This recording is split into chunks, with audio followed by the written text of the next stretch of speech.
Hello! Bienvenue sur le podcast Les Croqueuses. Moi, c'est Pauline et je suis là pour vous aider à construire un quotidien qui vous ressemble et dans lequel vous vous épanouissez chaque jour un peu plus pour croquer votre vie à pleines dents.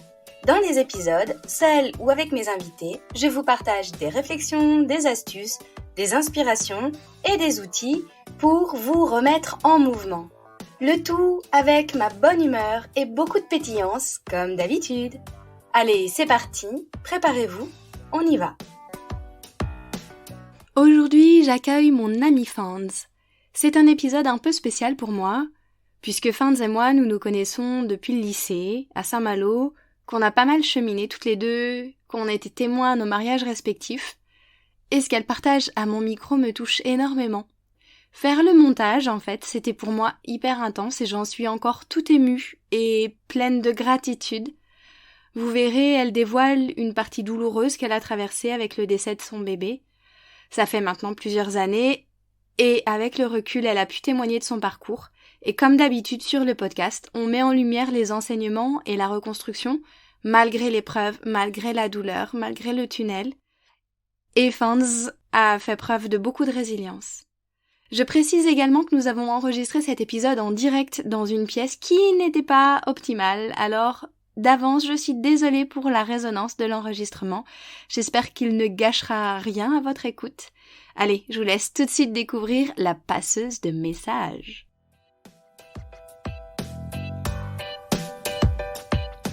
Hello, bienvenue à toi France, je suis super contente que tu sois là aujourd'hui et en plus c'est la première fois que j'enregistre en direct avec quelqu'un et c'est pas n'importe qui parce que tu es précieuse à mes yeux. On va peut-être avoir l'occasion de l'évoquer sur le podcast ou pas. En tout cas, je suis vraiment heureuse qu'on ait réussi à trouver ce moment-là toutes les deux pour que tu puisses nous parler de toi parce que si je t'ai demandé de venir, c'est qu'il s'est passé quelque chose dans ta vie que tu vas nous évoquer aujourd'hui. Et tu vas tout nous raconter, mais tu vas d'abord commencer par te présenter pour que nos croqueuses apprennent à te connaître aussi. Bonjour Pauline, merci beaucoup pour l'invitation. Je suis vraiment très contente d'être là pour parler de ce sujet.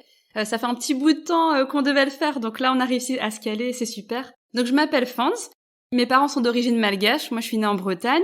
Je suis maman de 3 enfants et mariée, j'habite près de Rennes. Voilà, donc mon métier, j'ai fait une reconversion puisqu'on a fait les mêmes études en école agroalimentaire. Je suis aquarelliste et j'ai créé ma marque La Fabrique à Sourire qui est en lien avec l'événement dont on va parler et je crée des aquarelles et je vends de la papeterie à planter, des cartes, des calendriers, des marque-pages. Et tu viens de le dire, effectivement, on se connaît depuis longtemps puisqu'on a fait nos études ensemble à Rennes, sur le pôle agronomique de Rennes, mais pas que, parce qu'on était aussi au lycée ensemble et on a passé le concours pour cette école toutes les deux. Et en plus, on était colocs et tu es vraiment chère à mon cœur, donc merci d'être là aujourd'hui. Moi aussi.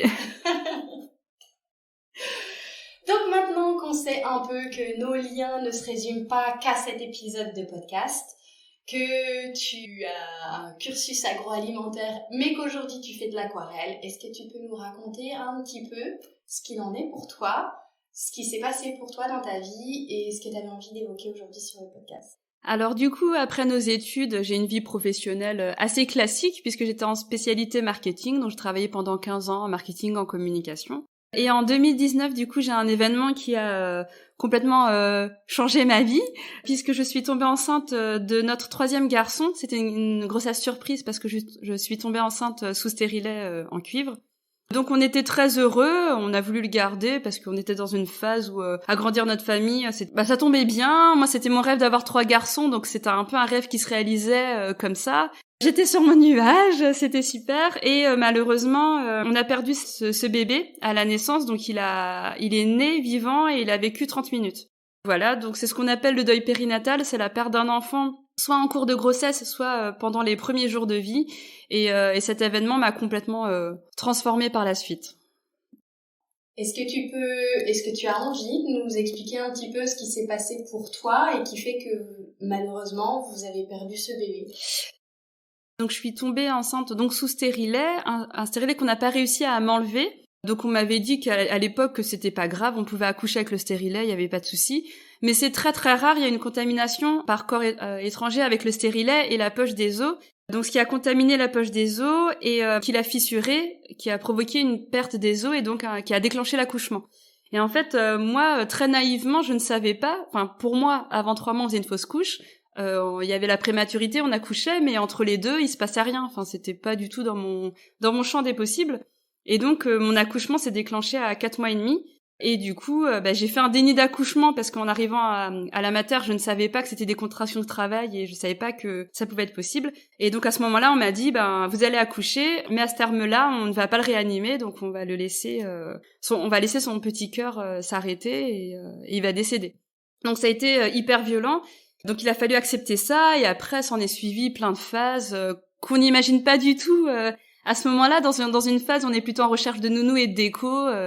L'organisation des obsèques, le devenir du corps, donner un prénom, plein de choses qui dans l'ordre des choses de la vie, c'est pas quelque chose auquel on est forcément préparé. Mais justement, du coup, puisque ça a été un choc, que c'était quelque chose d'inattendu, de soudain, de brutal, qu'est-ce qui s'est passé pour toi à ce moment-là? Comment est-ce que t'as réagi? Et qu'est-ce que t'as traversé? En fait, au départ, j'étais en mode automatique. Donc, on m'a dit, là, vous allez accoucher là, tout de suite maintenant. Donc, mes contractions m'ont semblé très fortes, alors que je pense qu'avant, elles l'étaient, mais que j'avais minimisé dans ma tête. C'est là qu'on se dit la gestion de la douleur, parce que, en fait, je ne pensais pas à accoucher. Donc, j'ai appelé mon mari, j'ai dit, faut que tu viennes absolument. Les enfants, faut leur trouver un mode de garde. Il était 6h du mat. Donc, on enchaîne, en fait, les choses. L'enfant naît, il faut lui trouver un prénom. Donc, on n'avait pas du tout pensé au prénom. Et là, on l'a appelé Tsiki. Enfin, c'est mon mari qui a décidé de l'appeler Tsiki, qui signifie sourire. Donc, à ce moment-là, on n'était pas trop en train de sourire. Mais il a dit un jour, on en parlera en souriant. C'est un peu notre promesse. J'ai dit, bon, si tu veux. Moi, j'avais pensé à Taïri en malgache, qui veut dire trésor. Mais il disait, c'est un trésor enfermé et il faut que ce soit quelque chose qui rayonne par la suite. Bon, il avait une discussion très philosophique sur la table d'accouchement, alors que voilà. Donc après, il a fallu décider de ce qu'on faisait. Donc voilà, j'étais en mode automatique, il y a plein de choses, choisir la couleur d'un cercueil, trouver le crématorium, enfin plein de choses vraiment qui nous tombent un petit peu dessus, faire venir la famille. J'ai un peu regretté par la suite, on l'a fait de manière très intime, avec que les parents. Avec du recul, je l'aurais étendu, mais en fait à ce moment-là, on fait ce qu'on peut. Parce qu'en plus, on a quelques jours, on doit le faire rapidement, donc on n'a pas trop le temps de réfléchir. Donc j'étais en mode automatique pour tout ça, et quand la famille est partie, je me suis retrouvée à la maison, donc pendant 6 mois en congé mater, parce que c'est un 3e enfant, je bénéficiais du congé maternité, et là je me suis effondrée. Là ça a été la descente aux enfers. En fait, avant j'étais sur mon nuage, avec ma famille, le bébé qui allait arriver, en plus on venait d'avoir une maison, je venais d'avoir une promotion au niveau du boulot, j'étais vraiment dans une phase magique. Et j'ai eu l'impression qu'un trou béant s'est ouvert dans le nuage et que je suis tombée et que je me suis ramassée dans un tunnel noir sombre que je ne connaissais pas, obscur, qui n'avait pas de sortie, et ça a été vraiment une période très difficile. Donc si je récapitule, en fait, il y a eu cette première phase d'euphorie pour vous où ce bébé un peu surprise arrive comme un beau cadeau, avec d'un coup cette brutalité d'un accouchement qui amenait forcément au décès de votre enfant, avec une réalité un petit peu matérielle à laquelle on doit réfléchir et qu'on n'avait jamais pu imaginer avant, avec le choix du prénom, avec aussi, comme tu disais, puisque tu as accouché, t'as pas fait de fausse couche, t'as bien accouché, il est sur votre livret de famille, il est présent pour vous. Donc il y a tout ça, il y a les funérailles, et derrière ce congé mater qui existe pour un enfant qui n'est plus là. Quand tu dis que tu t'es effondrée, qu'est-ce qui s'est passé pour toi? En fait, du coup, tu te retrouves à la maison, donc tu reçois les échantillons de Pampers, la CAF, on dit félicitations. En fait, le système administratif n'est pas vraiment prévu pour ces cas-là, donc en fait, tu rentres dans le process de tes parents. Sur la carte vitale, c'est marqué que t'as accouché, donc l'extérieur déjà est en mode tes parents, ce qui est le cas, hein. On devient parent quand on accouche d'un enfant, mais il n'est pas là. Il y a cette sensation de ventre vide, tu passes de t'as ton gros ventre avec un bébé qui bouge à plus rien. Donc déjà physiquement c'est hyper dur, t'as toutes les suites d'accouchement, la montée de lait, enfin tout ce qu'une femme normale vit, mais sans enfant, donc cette absence elle est vraiment hyper dure. Donc c'est un quotidien auquel tu t'attends pas du tout, et en fait moi j'ai une perte totale de repères. En fait la vie n'avait plus de sens. En fait, moi, mon objectif, c'était de porter la vie, de l'amener à destination. Et là, en fait, ça s'est pas passé comme ça et tout s'effondre. En fait, tout est repère, tout. C'est comme j'avais l'impression d'être sur une île, et une tornade est passée et a tout balayé. Donc, je me suis retrouvée avec plus rien. Alors, c'était dans ma tête, mais je l'ai vraiment vécu comme ça. D'un point de vue très concret, les insomnies, j'en avais jamais fait avant, je dormais plus, je voulais plus sortir, je refusais de prendre le téléphone, des personnes voulaient venir me voir, je refusais les visites. En fait, j'ai complètement coupé contact avec l'extérieur totalement parce que je n'avais plus d'énergie pour moi ni communiquer avec les autres. C'était vraiment impossible. Donc je sais pas combien de temps ça a duré, ça m'a paru une éternité, mais je sais pas concrètement, jusqu'à un moment où je me suis dit faut que je fasse quelque chose, parce qu'en fait j'avais 2 autres enfants, donc les gens ont du mal à comprendre. Souvent ils disent ah mais t'as de la chance, t'as 2 enfants merveilleux, t'as un mari, t'as un toit, oui soit, mais à ce moment-là c'est en fait tout s'effondre. En fait ce projet de vie n'est pas arrivé, c'est pas si simple que ça en fait. Donc du coup, je me suis dit il faut quand même que je fasse quelque chose. Alors pareil, j'ai plus de notion de temps, de qu'est-ce que j'ai fait en premier, une chose après l'autre. J'ai appliqué la méthode Marie Kondo dans la maison. J'ai tout vidé. En fait, j'ai vidé chaque pièce. En fait, il fallait que je reparte à zéro. Donc d'un point de vue matériel, d'un point de vue quels sont mes besoins, j'ai tout vidé, j'ai tout trié, j'ai tout vendu ou jeté ou donné. Mais il fallait que je reparte une sorte de minimalisme, du minimum vital, quoi. D'un point de vue très matériel. Donc j'ai fait ça m'a fait beaucoup de bien et ça m'a lavé. Il fallait que je me délaisse de plein de choses. Après, du coup, une de mes premières sorties, ça a été de revenir dans mon groupe de danse. En fait, je faisais de la danse jusqu'à l'accouchement. Et je me disais, il faut que tu vois des gens. Mais je voulais voir des gens sans avoir trop à leur parler. Pas à leur expliquer ce qui s'était passé. Mais là, je sais que j'allais à la danse. On allait reprendre le cours. Il y avait la prof. Et ça m'a fait énormément de bien aussi pour me réapproprier mon corps, parce que j'en voulais énormément à mon corps. Je me sentais coupable de ne pas avoir porté cet enfant jusqu'au bout, et je lui en voulais de m'avoir abandonné. C'était un peu de sa faute. Alors, ce qui n'est pas vrai, mais bon, on cherche, je pense, un coupable dans ces moments-là. Et la danse m'a aidée à me réapproprier à mon corps, le trouver beau, le voir, se mouvoir, et de me dire, mais en fait, ouais, il faut que tu réintègres ton corps. Donc ça m'a beaucoup aidée. La danse, j'ai découvert la méditation aussi. Et du coup aussi, je me suis inscrite à une sorte de club de sport où j'ai découvert une discipline qui s'appelait Body Balance, un mélange de pilates, de yoga, de tai chi. Et à la fin, on terminait par une séance de méditation guidée. Et en fait, ça paraît bizarre, mais je me suis pas tournée forcément vers ma famille ou mes amis. En ressources, j'avais besoin moi-même d'apprendre à me connaître et de trouver ce qui me faisait du bien à moi. Et donc, j'ai découvert cette discipline avec, donc à la fin, la méditation. Et là, ça m'a vraiment transportée dans autre chose. Ça m'a aidé à... C'est difficile à expliquer, je sais pas, à prendre du recul, mais de voir les choses très différemment. Et la méditation m'a beaucoup aidée jusqu'à présent, donc c'était il y a 4 ans. Et depuis 4 ans, je fais de la méditation tous les jours, tous les soirs. J'en ai besoin, si j'en fais pas, ça ne va pas. En fait, cet événement m'a permis de me tourner vers des outils dont je n'avais peut-être pas besoin aussi avant, mais qui m'ont extrêmement aidée et qui aujourd'hui sont indispensables pour moi. Et l'aquarelle. Alors, l'aquarelle en lien avec le jardinage. En fait, du coup, pendant ces 6 mois, il y avait la période du printemps. Avant, je n'avais jamais jardiné, j'avais jamais de potager, les fleurs ne m'intéressaient pas. Ma mère était fan de fleurs, mais moi, j'avais pas trop d'appétence pour ça. Et je pense que j'ai fait un transfert, je pouvais pas m'occuper d'un enfant, donc je suis allée à Truffaut, j'ai acheté pour 100 € de plants et j'ai fait pousser mes fleurs et tous les jours j'allais les voir, je les arrosais, j'enlevais les mauvaises herbes. Je m'en suis occupée un peu comme des enfants, c'était fleuri comme jamais chez nous. Mais j'ai eu besoin de donner cet amour à des végétaux de la vie que moi je n'avais plus. Et c'est comme ça que j'ai redécouvert la couleur, parce que j'ai l'impression que ma vie était passée en noir et blanc quand Tiki est parti. Et là, je redécouvrais les fleurs, les pétales qui étaient roses, l'herbe qui était verte. Enfin, ça paraît très très bête, mais je l'ai vraiment vécu comme ça. Donc ça m'a fait revenir la couleur dans ma vie.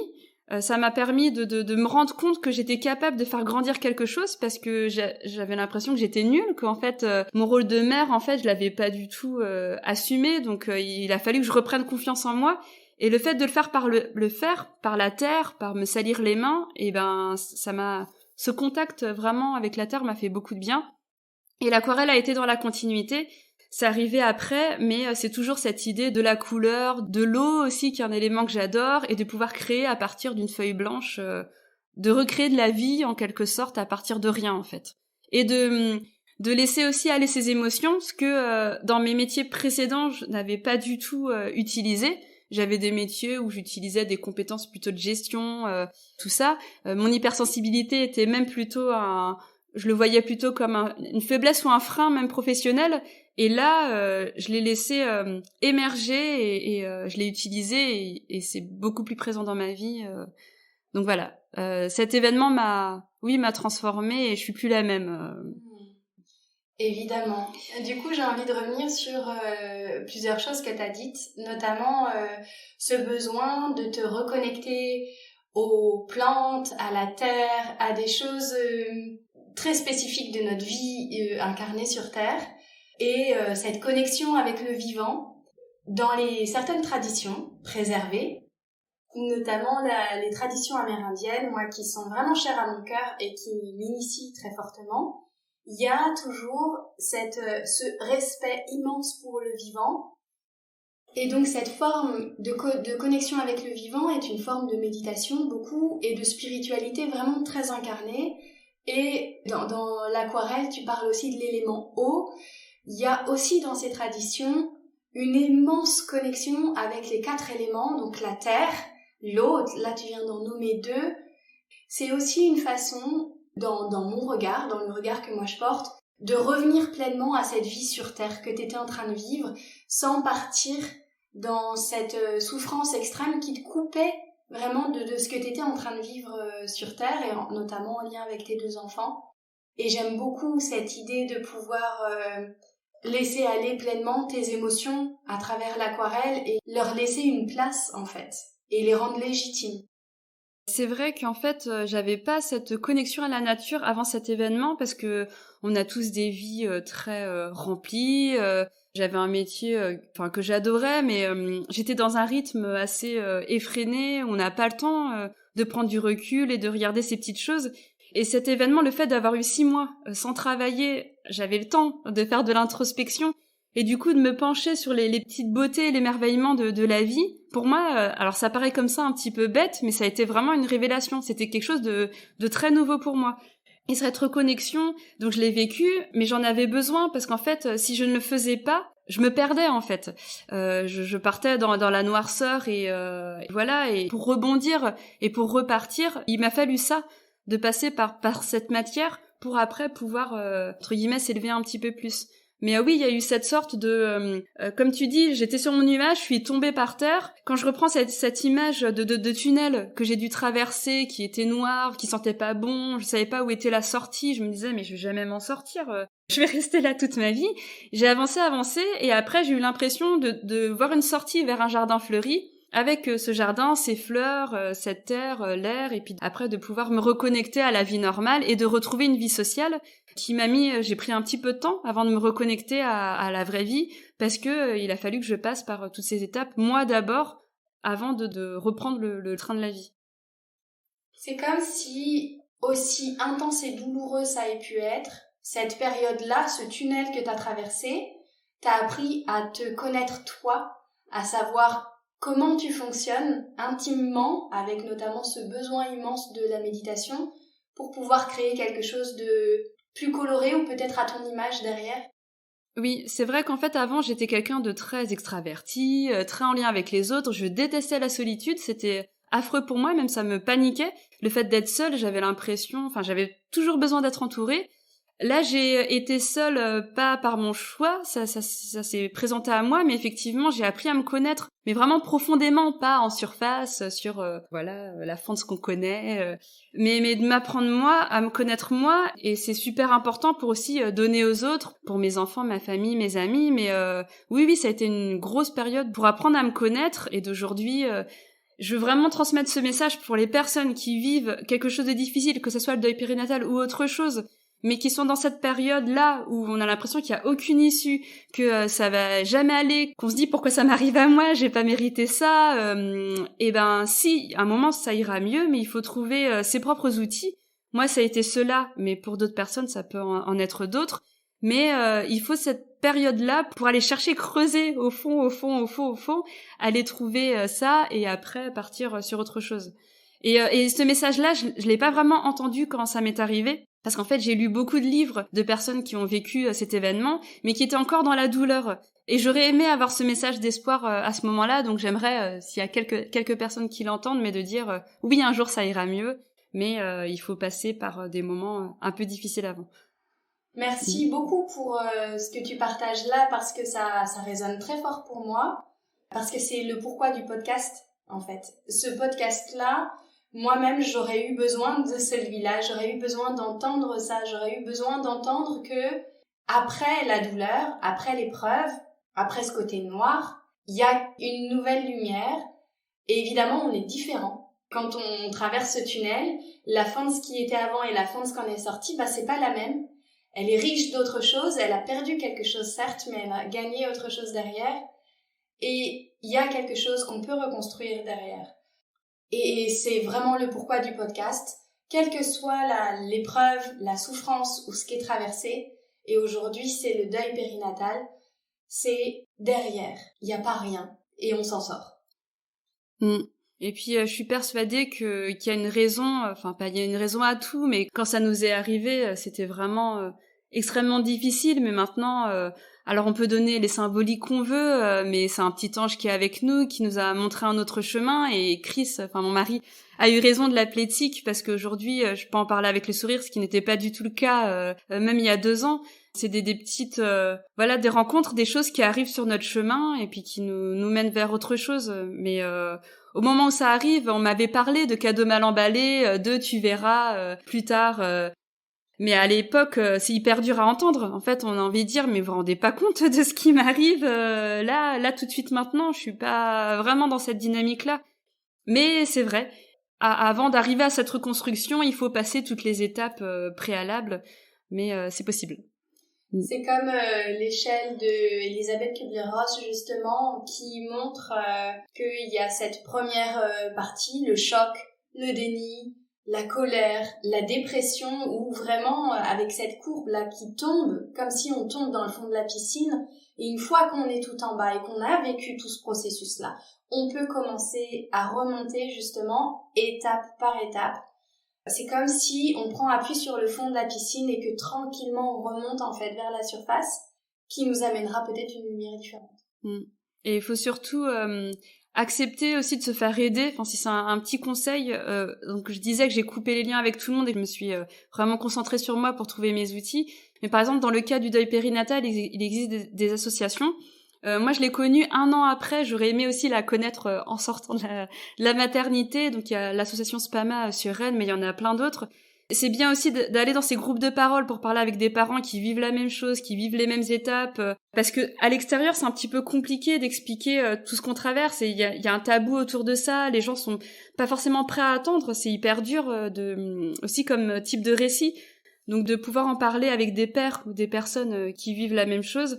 Voilà, faut pas hésiter à se faire accompagner par des thérapeutes, par des personnes qui ont différents outils comme le FT. Parce qu'il y a un moment en fait où c'est difficile de gérer ça tout seul, et il y a des personnes satellites comme ça qui peuvent être autour et qui peuvent être vraiment d'un grand soutien. Donc c'est pas du tout une faiblesse d'aller demander de l'aide ou de se tourner vers ce type de personnes. En tout cas, c'est ce que je recommande. Du coup, là, j'entends que ce qui s'est passé pour toi dans ces 6 mois-là, c'est un petit peu ce passage finalement pour apprendre à te connaître, pour te reconnecter à ton corps, par la danse, par le body balance, par la méditation, qui est aussi une forme de connexion à soi, à son âme, si on a envie de l'appeler comme ça, avec l'aquarelle qui est née derrière, et aujourd'hui un magnifique projet professionnel qui en découle, qui est né de tout ça. Si jamais tu devais parler de toi aujourd'hui, en quoi t'es différente de celle que tu étais avant ?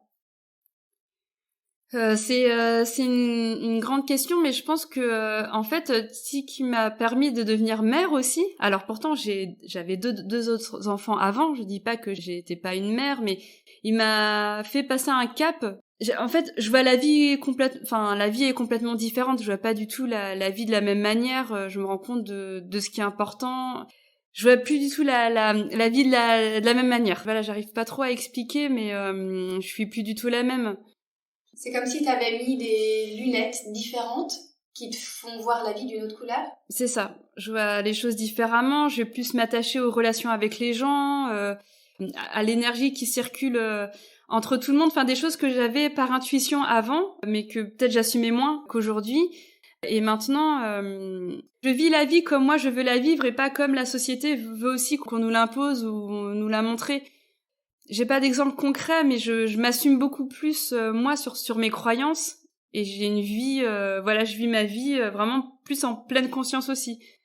C'est comme si là, tu es sortie de ce rôle où tous les voyants sont au vert de la société avec un mari, des enfants, une maison, un bon job où t'as une voie toute tracée, mais qui est pas forcément celle que t'as choisie, entre autres professionnellement, et que là, finalement, ce choc-là t'a remis un peu face à toi-même, face à tes responsabilités, et que aujourd'hui tous les choix que tu fais pour ta vie se font en conscience et en alignement total avec tes besoins et avec qui tu es.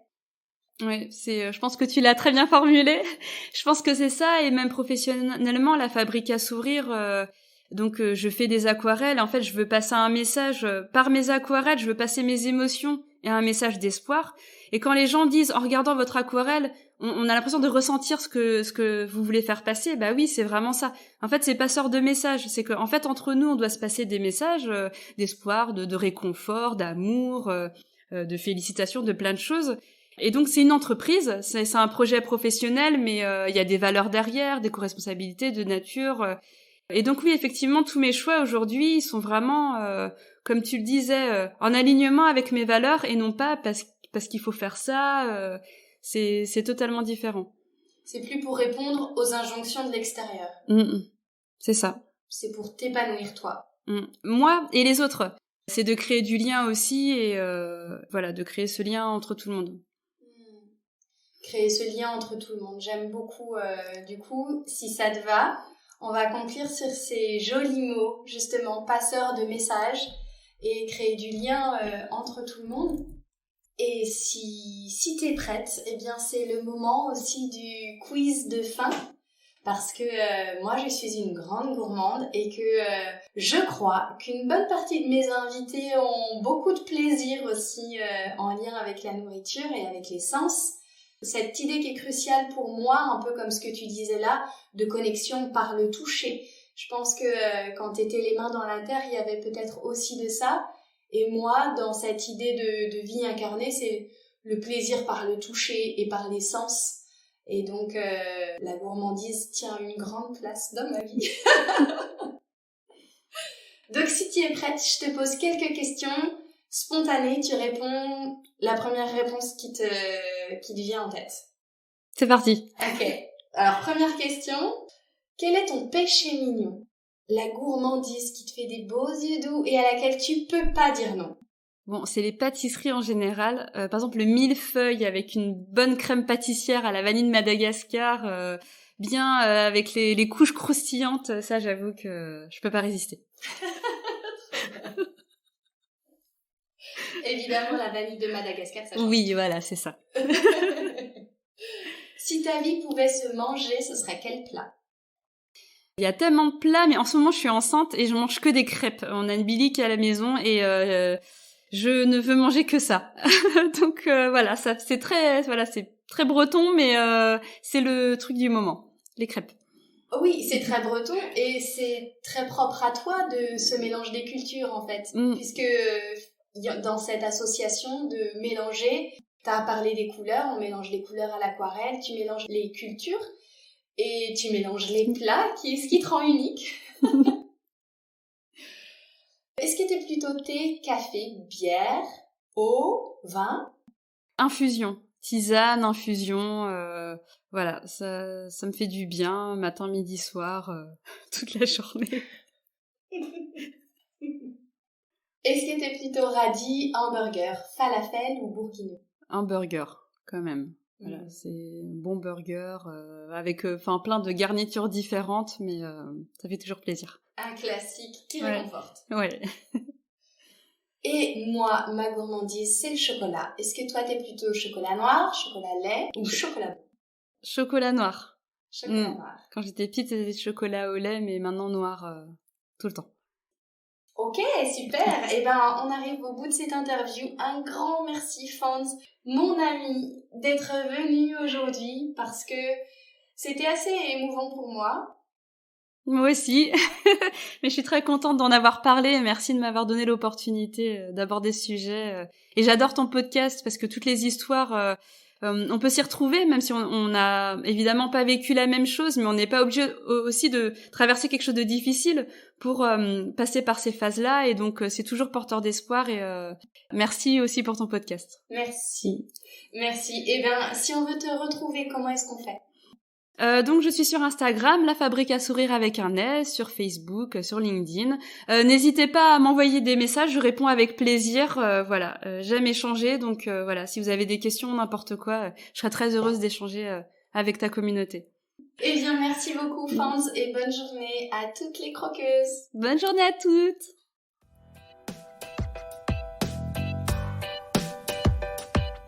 Et voilà les croqueuses, c'est la fin de cet épisode. Merci à vous d'avoir écouté jusqu'au bout. Si vous avez trouvé la gourmandise de mon invité, n'hésitez pas à m'envoyer un message ou un commentaire. C'est toujours un plaisir de vous lire. Si cet épisode vous a plu, qu'il vous a apporté un peu d'énergie, d'élan et de la valeur, si vous vous dites que ce serait bien que d'autres femmes puissent l'écouter, n'hésitez pas à le partager et à le noter sur votre plateforme d'écoute favorite. C'est très rapide. Notez le podcast en mettant des étoiles, ça l'aidera énormément à être visible pour qu'il touche encore plus de croqueuses. Et merci à toutes celles qui le font déjà. Vous pouvez aussi vous abonner pour être certaine de ne pas rater les prochains épisodes en solo ou avec mes invités. Je vous souhaite une super journée ou soirée, où que vous soyez, avec gourmandise bien sûr. À la semaine prochaine pour une nouvelle dose de pétillance, d'inspiration et de bonne humeur.